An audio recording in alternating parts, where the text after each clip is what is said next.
ಕಾರ್ಮಿಕರ ವಿವಿಧ ಬೇಡಿಕೆಗಳ ಈಡೇರಿಕೆಗೆ ಆಗ್ರಹಿಸಿ ಉದ್ಯೋಗ ಖಾತ್ರಿ ಕಾರ್ಮಿಕರ ಸಂಘದಿಂದ ಮನವಿ ಸಲ್ಲಿಕೆ.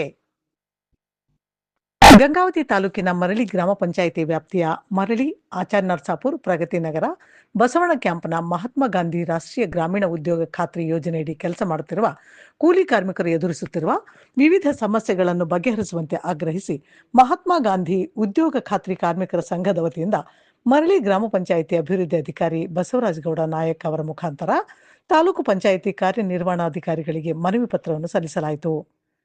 ಕಾರ್ಮಿಕರ ಸಂಘದ ಪದಾಧಿಕಾರಿಗಳು ಮತ್ತು ನೂರಾರು ಕಾರ್ಮಿಕರು ಮರಳಿ ಗ್ರಾಮ ಪಂಚಾಯಿತಿ ವ್ಯಾಪ್ತಿಯ ಉದ್ಯೋಗ ಖಾತ್ರಿಯ ಫಲಾನುಭವಿಗಳು ಪ್ರಮುಖ ರಸ್ತೆಗಳಲ್ಲಿ ಮೆರವಣಿಗೆ ನಡೆಸಿ ನಂತರ ಕಚೇರಿಯ ಮುಂದೆ ಪ್ರತಿಭಟಿಸಿ ತಮ್ಮ ನ್ಯಾಯಯುತ ಬೇಡಿಕೆಗಳನ್ನು ಈಡೇರಿಸುವಂತೆ ಘೋಷಣೆಗಳನ್ನು ಕೂಗಿದರು. ಉದ್ಯೋಗ ಖಾತ್ರಿ ಕಾರ್ಮಿಕರ ಸಂಘದ ಅಧ್ಯಕ್ಷ ದೇವರಾಜ್ ನಾಯಕ್ ಅವರು ಮಾತನಾಡಿ, ಉದ್ಯೋಗ ಖಾತ್ರಿಗೆ ಸಂಬಂಧಿಸಿದಂತೆ 11 ಬೇಡಿಕೆಗಳಿಗಾದ ಕಳೆದ ಹಲವು ವಾರಗಳಿಂದ ಕಾರ್ಮಿಕರಿಗೆ ಪಾವತಿಯಾಗಬೇಕಿರುವ 100 ದಿನಗಳ ಬಾಕಿ ಕೂಲಿಯನ್ನು ತಕ್ಷಣವೇ ಅವರ ಬ್ಯಾಂಕ್ ಖಾತೆಗಳಿಗೆ ಜಮಾ ಮಾಡಬೇಕು. ಮೇಟಿಗಳಿಗೆ 2022ರಿಂದ ಇಲ್ಲಿಯವರೆಗೂ ಪ್ರೋತ್ಸಾಹ ಧನ ಭರಿಸಬೇಕು. ಅಪಘಾತ ವಿಮೆ ಮಾರ್ಚ್ 15ರ ಒಳಗೆ 14 ದಿನ ಕೆಲಸವನ್ನು ಕೊಡುವುದು ಸೇರಿದಂತೆ 11 ಬೇಡಿಕೆಗಳನ್ನು ಈಡೇರಿಸಬೇಕೆಂದು ಮನವಿ ಸಲ್ಲಿಸಿದ್ದೇವೆ. ಗ್ರಾಮೀಣ ಭಾಗದ ಬಡಜನರ ಜೀವನಾಡಿಯಾಗಿರುವ ಉದ್ಯೋಗ ಖಾತ್ರಿ ಯೋಜನೆಯು ಸಮರ್ಪಕವಾಗಿ ಅನುಷ್ಠಾನಗೊಳ್ಳುತ್ತಿಲ್ಲ. ಕೂಲಿ ಪಾವತಿಯಲ್ಲಿನ ವಿಳಂಬದಿಂದ ಕಾರ್ಮಿಕರ ಕುಟುಂಬಗಳು ಸಂಕಷ್ಟದಲ್ಲಿವೆ. ಒಂದು ವೇಳೆ ನಮ್ಮ ಬೇಡಿಕೆಗಳನ್ನು 1 ವಾರದೊಳಗೆ ಈಡೇರಿಸದಿದ್ದರೆ ಮುಂದಿನ ದಿನಗಳಲ್ಲಿ ಉಗ್ರ ಹೋರಾಟ ಹಮ್ಮಿಕೊಳ್ಳಲಾಗುವುದೆಂದು ಎಚ್ಚರಿಸಿದರು. ಮನವಿ ಸ್ವೀಕರಿಸಿ ಮಾತನಾಡಿದ ಗ್ರಾಮ ಪಂಚಾಯಿತಿ ಅಭಿವೃದ್ಧಿ ಅಧಿಕಾರಿಗಳಾದ ಬಸವರಾಜಗೌಡ ನಾಯಕ್ ಅವರು ಈ ಕುರಿತು ಮೇಲಾಧಿಕಾರಿಗಳ ಗಮನಕ್ಕೆ ತಂದು ಶೀಘ್ರವೇ ಸಮಸ್ಯೆಗಳನ್ನು ಬಗೆಹರಿಸುವ ಭರವಸೆ ನೀಡಿದರು. ಈ ಸಂದರ್ಭದಲ್ಲಿ ಗೌರವ ಅಧ್ಯಕ್ಷರಾದ ದೊಡ್ಡಬಸಪ್ಪ ಕಲ್ಮಟ್ಟಿ, ಉಪಾಧ್ಯಕ್ಷ ಯಂಕಣ್ಣ, ಪ್ರಧಾನ ಕಾರ್ಯದರ್ಶಿ ಯಮನೂರಪ್ಪ ಚುಕ್ಕಾಡಿ, ಖಜಾಂಚಿ ಹನುಮಂತಪ್ಪ ಜಗ್ಲಿ ಸೇರಿದಂತೆ ಉದ್ಯೋಗ ಖಾತ್ರಿಯ ಮೇಟಿಗಳು, ಪದಾಧಿಕಾರಿಗಳು ಹಾಗೂ ನೂರಾರು ಸಂಖ್ಯೆಯ ಮಹಿಳಾ ಕಾರ್ಮಿಕರು ಉಪಸ್ಥಿತರಿದ್ದರು. ಇಂದಿನ ಕೊಪ್ಪಳ ಡಿಸ್ಟಿಕ್ ಗಂಗಾವತಿ ತಾಲೂಕು ಮರಳಿ ಗ್ರಾಮ ಪಂಚಾಯತಿಯಲ್ಲಿ ಇವತ್ತಿನ ದಿನ ಮಹಾತ್ಮ ಗಾಂಧಿ ಉದ್ಯೋಗ ಖಾತ್ರಿ ಕಾರ್ಮಿಕರ ಸಂಘದಿಂದ ಇವತ್ತು ಮುಖ್ಯ ಕಾರ್ಯನಿರ್ವಾಹಕ ಯುವ ಸಾಹೇಬರಿಗೆ ಇವತ್ತಿನ ದಿನ ಮನವಿ ಕೊಡುವುದೇನೆಂದರೆ, ಮಹಾತ್ಮ ಗಾಂಧಿ ಉದ್ಯೋಗ ಖಾತ್ರಿ ಯೋಜನೆಯಡಿಯಲ್ಲಿ ನಮಗೆ ಸಿಗತಕ್ಕಂಥ 100 ದಿನಗಳನ್ನು ಕೆಲಸ ನಮ್ಮ ಗ್ರಾಮ ಪಂಚಾಯತಿಯಲ್ಲಿ ಇದುವರೆಗೂ ನೀಡಿರುವುದಿಲ್ಲ. ಎರಡನೇ ಮನವಿ 2022ರಿಂದ ಗ್ರಾಮ ಪಂಚಾಯತಿ ಫಸ್ಟಿಗೆ ಏನಿತ್ತು PRD ಅಂತಂದಿತ್ತು. PRDಕ್ಕಿಂತ ಮುಗಿದ ಮೇಲೆ ಗ್ರಾಮ ಪಂಚಾಯತಿಗೆ ನರೇಗಾ ಬಂದ ಮೇಲೆ ಅಲ್ಲಿಂದ ನಮಗೆ ಇದುವರೆಗೂ ಗ್ರಾಮ ಪಂಚಾಯತಿಯಲ್ಲಿ ಪ್ರೋತ್ಸಾಹಧನ ಯಾವ ಮೇಟಿಗೂ ಬಂದಿರುವುದಿಲ್ಲ. 2024 ಏಪ್ರಿಲ್ನಿಂದ ಇದುವರೆಗೂ ಟ್ಯಾಕ್ಟರ್ BOC ₹1 ನಮಗೆ ಜಮಾ ಆಗಿರೋದಿಲ್ಲ. ನರೇಗಾ ಕಾಯಕ ಮಿತ್ರ ಮತ್ತು BFT ಇವರಿಬ್ಬರನ್ನ ನಾವು ಗ್ರಾಮ ಪಂಚಾಯತಿಯಿಂದ ವರ್ಗಾವಣೆ ಮಾಡಬೇಕು. ಬೇರೆ ಪಂಚಾಯತಿಗೆ ಹಾಕಲಿ, ಅವ್ರಿಗೆ ಅನುಭವ ಏನಂತ ಗೊತ್ತಾಗುತ್ತೆ. ಇಲ್ಲಿ ಪಂಚಾಯತಿಯಲ್ಲಿ ಏನಾಗೈತೆ ಅಂದರೆ, ಇವ್ರದ್ದೇನು ಬಿಡು, ಮೇಟಿಗಳದ್ದೇನೋ ಜನರದ್ದೇನು, ಇವ್ರದ್ದೇನು ಯಾರು ಹೇಳೋರಿಲ್ಲ ಕೇಳೋರಿಲ್ಲ. ಆ ಲೆಕ್ಕಕ್ಕೆ ಇಲ್ಲಿ PDO ಹೇಳಿದರೆ ಮಾತ್ರ ಮಾರ್ಗ, ಸಿಬ್ಬಂದಿಗಳಿಗೆ ಯಾರು ಸಾರ್ವಜನಿಕರು ಹೇಳಿದರೆ ಅವರಿಗೆ ಸಮಸ್ಯೆಗಳು ಅರಿವು ಬರುತ್ತೇ ಇಲ್ಲ ಅವರಿಗೆ. ಆ ಕಾರಣಕ್ಕೆ ಅವರಿಬ್ಬರನ್ನ ವರ್ಗಾವಣೆ ಕೂಡಲೇ ಮಾಡಬೇಕು. ಅವರಿಬ್ಬರು ವರ್ಗಾವಣೆ ಆಗದಿದ್ದರೆ PDO ಅವರ ವರ್ಗಾವಣೆ ಮಾಡಲು ಮುಂದಿನ ಹೋರಾಟ ಹಮ್ಮಿಕೊಳ್ಳುತ್ತೇವೆ.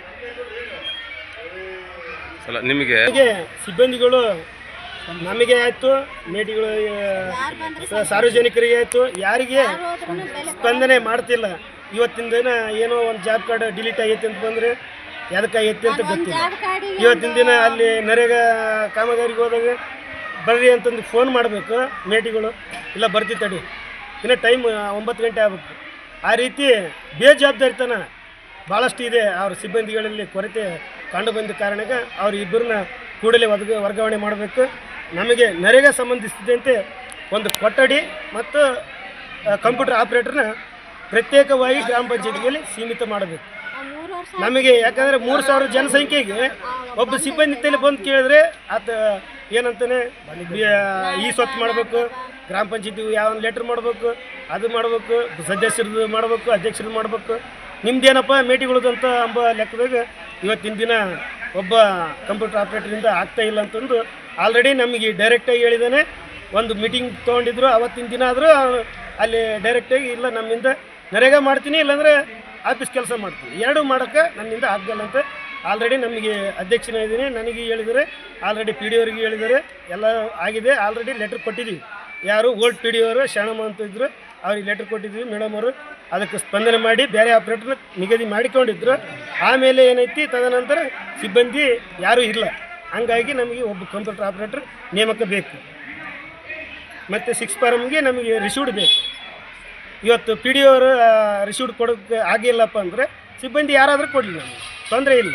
ಯಾರಾದರೂ ಕೊಟ್ಟರೆ ಆಯ್ತಲ್ಲ ನಮಗೆ ಸಿಬ್ಬಂದಿಗಳು. ನರೇಗಾ ಯೋಜನೆಯಲ್ಲಿ 14 ದಿನ ಇಲ್ಲ 21 ದಿನ ಕಾಮಗಾರಿಗಳನ್ನು ನೇಮಕ ಮಾಡಬೇಕು. ನಮಗೆ 7 ದಿನ ಪ್ಲಸ್ 7 ದಿನ ಕೊಟ್ಟರೆ 14 ದಿನ ಕಂಟಿನ್ಯೂ ಕೊಡಲಿ.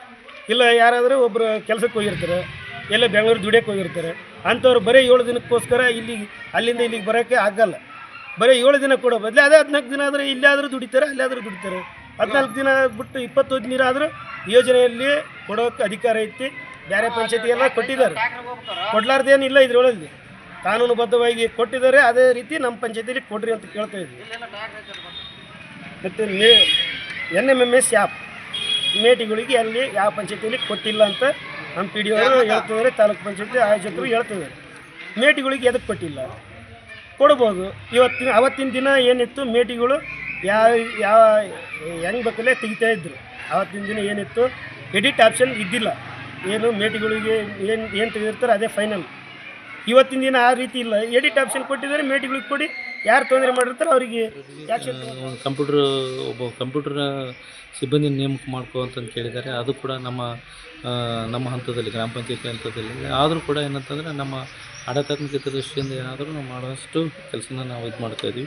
ಮತ್ತು ಇದು ಇನ್ನೊಂದು ಏನಂತಂದರೆ ಪಿ ಡಿ ಅವರು ಫಾರ್ಮ್ ನಂಬರ್ 6ಗೆ ಸಹಿ ಮಾಡ್ಬೇಕಂತಂದು, ಇದು ಕಾಮನ್ ಆಗಿರ್ತಕ್ಕಂಥದ್ದು. ನಮ್ಮ ಸಿಬ್ಬಂದಿ ಯಾರಾದರೂ ಅಧಿಕೃತ ಸಿಬ್ಬಂದಿಯವರು ಕೂಡ ಏನಂತಂದರೆ ಸಹಿ ಮಾಡಲೇಬೇಕಾಗುತ್ತೆ. ಆದಾಗ್ಯೂ ನಾನು ಸಹಿ ಬೇಕಂತಂದ್ರೆ ನಾನು ಕಂಪಲ್ಸರಿ ಸಹಿ ಮಾಡ್ತೀನಿ ಅಂತ ಹೇಳಿದ್ದೀನಿ. ಮತ್ತು ನರೇಗಾ ಯೋಜನೆಯಲ್ಲಿ 7 ದಿನ ಮಾತ್ರ ಕೆಲಸ ಕೊಡಬೇಕು. 7 ದಿನ ನಂತರ ಮತ್ತೆ 7 ದಿನ ಬಿಡುವು ಇರ್ತದೆ. ಅಂದರೆ ಹೊರತಾಗಿ 14 ದಿನ ಮತ್ತು 21 ದಿನಗಳನ್ನು ನಿರಂತರವಾಗಿ ಕೊಡೋದಕ್ಕೆ ಎಲ್ಲಿ ಅವಕಾಶ ಇಲ್ಲ ಕಾನೂನಲ್ಲಿ. ಅದನ್ನು ಕೂಡ ನಾವು ಏನಂದರೆ ಮಾನ್ಯ ಕಾರ್ಯನಿರ್ವಾಹಕ ಅಧಿಕಾರಿಗಳಿಗೆ ನಾವು ಈ ಬೇಡಿಕೆ ಪಟ್ಟಿಯನ್ನು ಸಲ್ಲಿಸ್ತೀವಿ. ಮೇಟ್ಗಳಿಗೆ ಕೂಡ ಏನಂದರೆ NMMS ಆ್ಯಪ್ ಕೊಡಬೇಕಂತ ಹೇಳಿದೆ. ಬಟ್ ಸರ್ಕಾರದಿಂದ ಕ್ಲಿಯರ್ ಆಗಿರ್ತಕ್ಕಂಥ ಗೈಡ್ಲೈನ್ಸ್ ಇದೆ. ಏನಂತಂದರೆ ಯಾವುದೇ ರೀತಿಯಿಂದ ಏನು ಗ್ರಾಮ ಪಂಚಾಯತಿಯ ಸಿಬ್ಬಂದಿಗಳಿಂದಲೇ ಮಾಡಬೇಕು, ಹೊರತಾಗಿ ಯಾವುದೇ ರೀತಿಯಿಂದ ಮೇಟಿಗಳಿಗೆ ಕೊಡಬಾರ್ದು ಅಂತಂದಿರ್ತಕ್ಕಂಥದ್ದನ್ನು ನಾವು ಕೂಡ ಏನಂತಂದರೆ ಇದನ್ನು ಕೂಡ ಮಾನ್ಯ ಕಾರ್ಯನಿರ್ವಾಹಕ ಅಧಿಕಾರಿಗಳಿಗೆ ಕಳಿಸ್ತಿದ್ದೀವಿ. ಮತ್ತು ಕೆಲಸಕ್ಕೆ ಹೋಗೋ ಸಂದರ್ಭದಲ್ಲಿ ಅಪಘಾತ ಸಂಭವಿಸ್ತಪ್ಪ ಅಂದರೆ ಅವರು ಏನಂತಂದರೆ ಪ್ರೋತ್ಸಾಹಧನ ಕೊಡಬೇಕು ಅಂತಂದು ಕೇಳಿದ್ದಾರೆ. ಇದು ಕೂಡ ನಮ್ಮ ಹಂತದಲ್ಲಿ ಇರ್ತಕ್ಕಂಥದ್ದು ಅಲ್ಲ. ಆದರೂ ಕೂಡ ಅದನ್ನ ನಾವು ಏನಂತಂದರೆ ರಿಪೋರ್ಟನ್ನು ಮಾಡುವಂಥ ಅಧಿಕಾರ ನಮಗಿದೆ. ಆ ರಿಪೋರ್ಟನ್ನು ಮಾಡುವಂಥ ಕೆಲಸವನ್ನು ನಾವು ಏನಂತಂದರೆ ಮೊದಲಿಂದಲೂ ಮಾಡ್ತಾಯಿದ್ವಿ, ಮುಂದೆ ಸಂದರ್ಭದಲ್ಲೂ ಕೂಡ ಮಾಡ್ತಾಯಿದ್ದೀನಿ. ಇಷ್ಟು ಬೇಡಿಕೆಗಳನ್ನು ಅವರು ಏನಂತಾರೆ ಬೇಡಿಕೆ ಪಟ್ಟಿ ಕಳಿಸಿದ್ದಾರೆ. ಸದರಿ ಬೇಡಿಕೆಗಳನ್ನು ಕೂಲಂಕಷವಾಗಿ ಪರಿಶೀಲಿಸಿ ನಮ್ಮ ಹಂತದಲ್ಲಿ ಗ್ರಾಮ ಪಂಚಾಯತಿ ಹಂತದಲ್ಲಿ ಇರ್ತಕ್ಕಂಥದ್ದನ್ನು ನಮ್ಮ ಹಂತದಲ್ಲೇ ಕ್ಲಿಯರ್ ಮಾಡಿಸಿ, ಉಳಿದಿರ್ತಕ್ಕಂಥ ಹಂತವನ್ನು ನಮ್ಮ ಮೇಲಧಿಕಾರಿಗಳಿಗೆ ಈ ಮನವಿ ಪತ್ರವನ್ನು ಸಲ್ಲಿಸ್ತಾರೆ.